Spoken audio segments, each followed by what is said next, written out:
Hello everyone, it's Kei'Mani Latigue back to you with another video. This video is an update to the Kei'Mani Latigue story.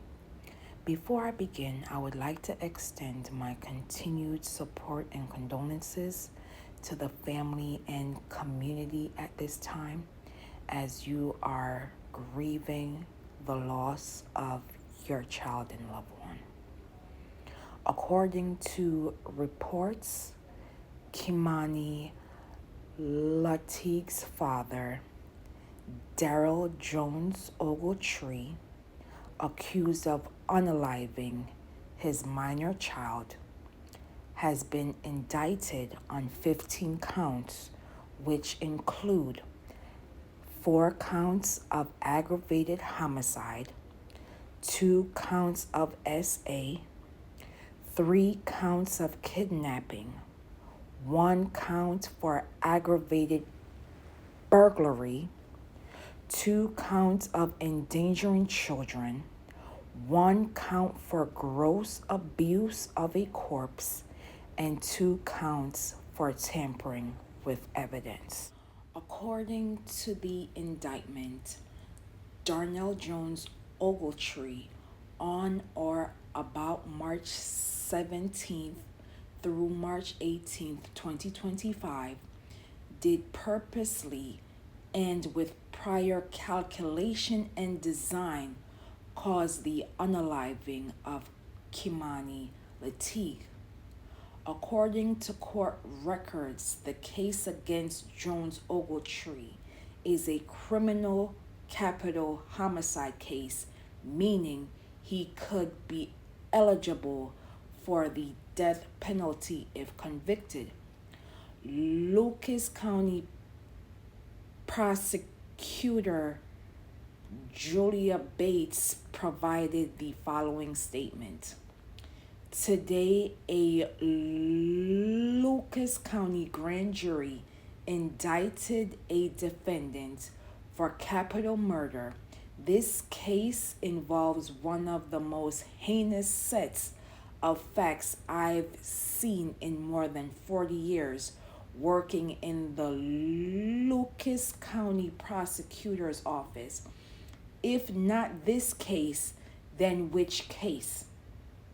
We will try this case not in the court of public opinion, but in a courtroom with a professional team defined by compassion, integrity, and commitment to the rule of law. We are determined to deliver justice for Kei'Mani Latigue and everyone in our community affected by this tragedy. As previously reported, Darnell Jones Ogletree appeared in court last week where charges were refiled and a judge set his bond $4 million. An arraignment date in the Lucas County Common Pleas Court has not been scheduled. Jones Ogletree was extradited to Toledo, Ohio on April 17th, 2025, after being touched by a Columbus SWAT officer on March 25th, 2025. His charge of felonious assault in Franklin County was put on hold to allow for his extradition to face charges in Toledo. Kei'Mani Latigue went missing in the early morning hours of March 18, 2025, before her body was discovered in an abandoned house in East Toledo, Ohio on March 24th, 2025. As previously reported, the coroner's office stated that Kei'Mani Latigue's unaliving was due to multiple deep cuts to her neck, and the manner of her unaliving was ruled as a homicide, according to the refiled affidavits. Jones Ogletree allegedly admitted to detectives that he inflicted the wound that caused Kei'Mani Latigue's unaliving, which was caused by a large laceration to her neck caused by a weapon. The affidavits would also claim that Jones Ogletree allegedly admitted to detectives that he dragged her involuntarily to a vacant house where he ultimately unalived her. The body in which Kei'Mani Latigue's body was discovered was found in flames on April 19th, 2025, and was later demolished. The cause of the fire is currently under investigation. These are my thoughts. I'm glad that the grand jury saw the case and was able to break down each count. I'm also appreciative of the prosecutor's office of being mindful that this case is sensitive and not playing into the traps of public opinions in which the defense can and will use in the trial. We must be mindful that this is an ongoing investigation and that the prosecutor's office still has ways to go as it pertains to child services and allegations brought up by Kei'Mani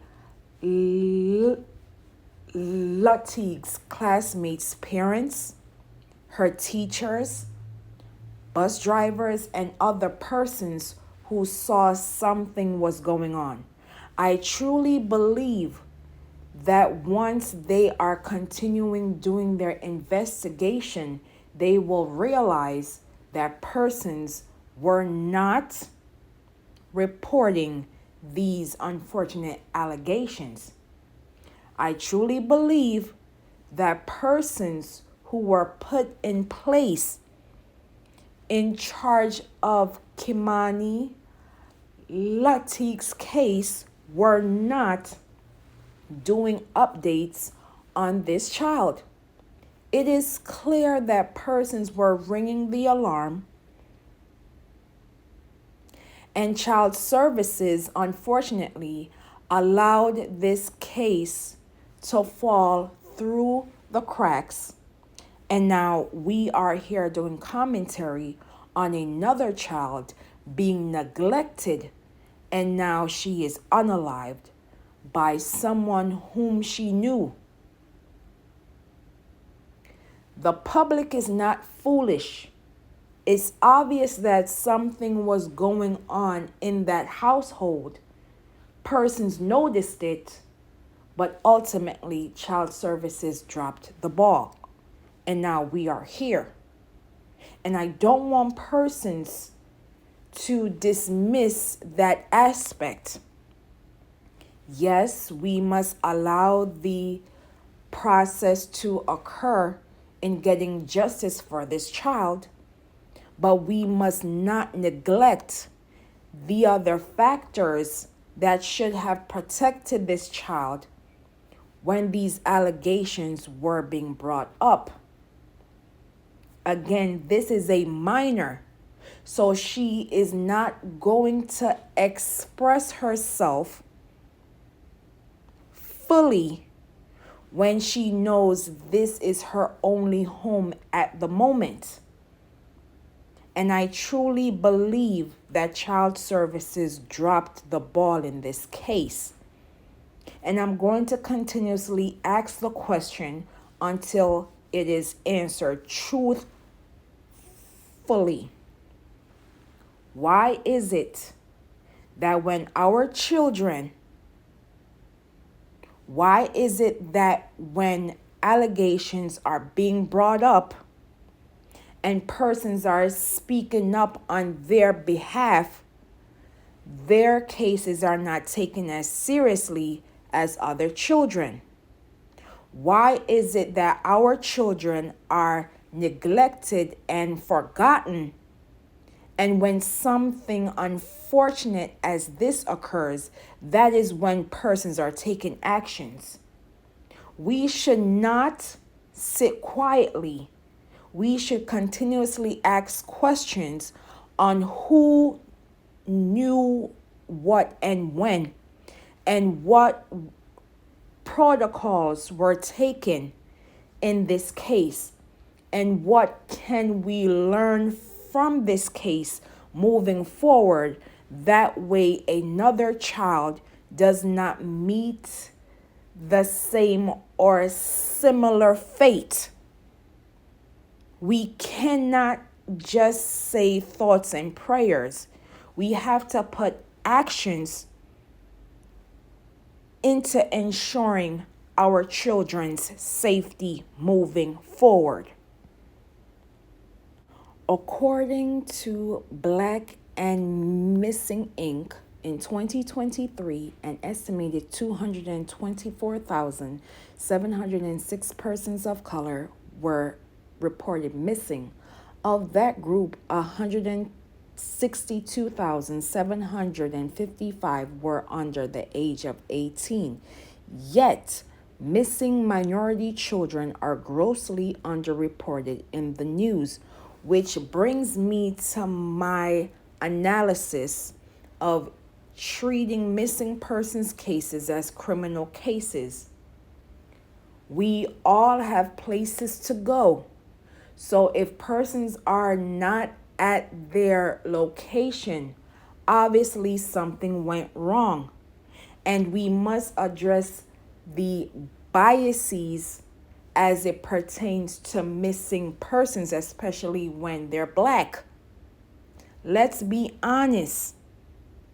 And when these stories do become viral, it is up to us as the public to be mindful of the misinformation, disinformation, aka lying, as it does have an impact on the ongoing investigation, and it does affect that missing person's family. Today, it can be someone that you don't know. Tomorrow, it can be someone that you love. So again, we have to be mindful of how we share these sensitive stories as persons are waiting on what occurred to their loved ones.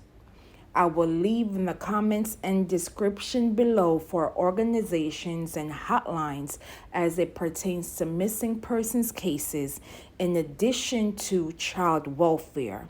And as always, find our people, protect Black children, known and unknown. Say their names. Say her name, Kei'Mani Latigue. Justice for Kei'Mani Latigue. And as always, please be safe out here, and I will see you in the next video.